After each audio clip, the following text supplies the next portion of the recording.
In 2011, fresh off his success with Insidious, James Wan unleashed Malignant Man, a graphic novel that tells the story of a terminally ill patient who discovers something supernatural about himself. In 2014, feature rights were sold to Fox with Wan set to direct.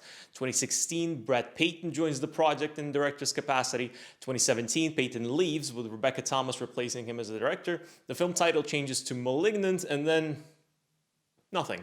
Flash forward to 2019, James Wan and his wife Ingrid Bisu announced that they're making a Giallo-inspired feature at New Line, an original IP called Malignant.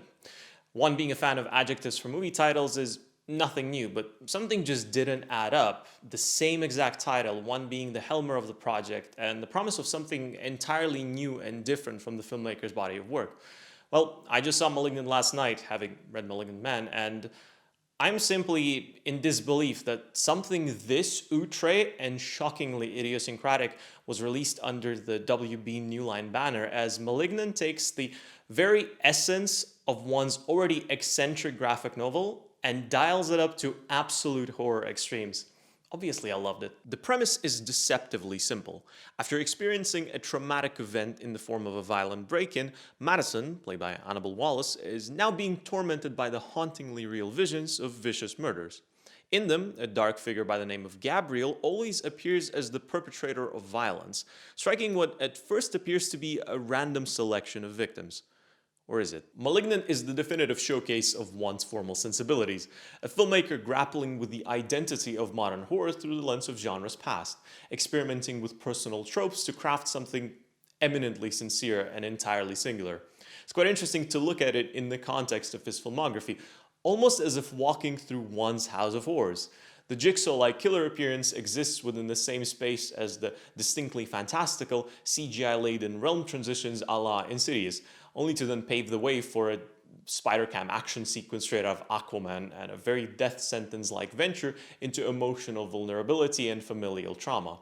I would honestly argue that Wan's excellence of cinematic form is only second best to his empathetic awareness, something he's been consistently incorporating into his work since Death Sentence, and an element that is integral to Malignant. Through its phantasmagorical concepts, the film wrestles with the idea of fragility of human bodies, a power that is inherently ours, but one that could be taken away at any moment, be it by a monster or a human being. Fundamentally, Malignant strikes me as a modern tribute to the all-encompassing nature of horror cinema. One talked a lot about Giallo during production, and you can certainly see that largely in the daring narrative choices, but there's also a clear influence of other horror subgenres, be it the slasher film, exploitation cinema, action horror, body horror, extreme cinema of the 2000s, you name it. It's an amalgam of various different subgenres that's strung together by one's careful approach to the film's non-imitative visual language. Rather than indulging in stylish excess, like many homage films do, one strips it down to the core, keeping the fundamentals intact, while focusing more on what makes the film truly work, which is the characters and their interconnected nature. M. Night Shyamalan did something similar in Old earlier this summer, where he took a rather bizarre, outlandish, somewhat ironic concept and humanized it to the point where it didn't strike you as exploitative or grotesque.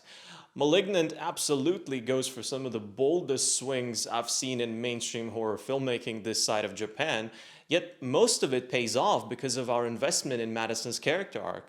After all, this film, just like Wan's very own Furious 7, is about family we choose, not the one we share our blood with. That being said, we've not seen anything quite like this emerge from studio horror in many years, let alone by a figure as prominent as James Wan, so there will surely be certain apprehension towards the film, especially from the casual audience, and understandably so. I think the last time something even remotely similar came out was in 2009 when Sam Raimi put out Drag Me to Hell. Really, Malignant is closer to the works of Brian De Palma, Mario Bava, and David Cronenberg than James Wan's very own The Conjuring, for example. Something the trailer for the film struggles to convey, and certainly one of the reasons why I think the film's reception is absolutely bound to be divisive. However, if you can get on the film's campy wavelength, this is easily the most exciting horror film in years, and I think Wan's best genre effort since Saw. Hope you have as much fun as I did. Thank you for watching.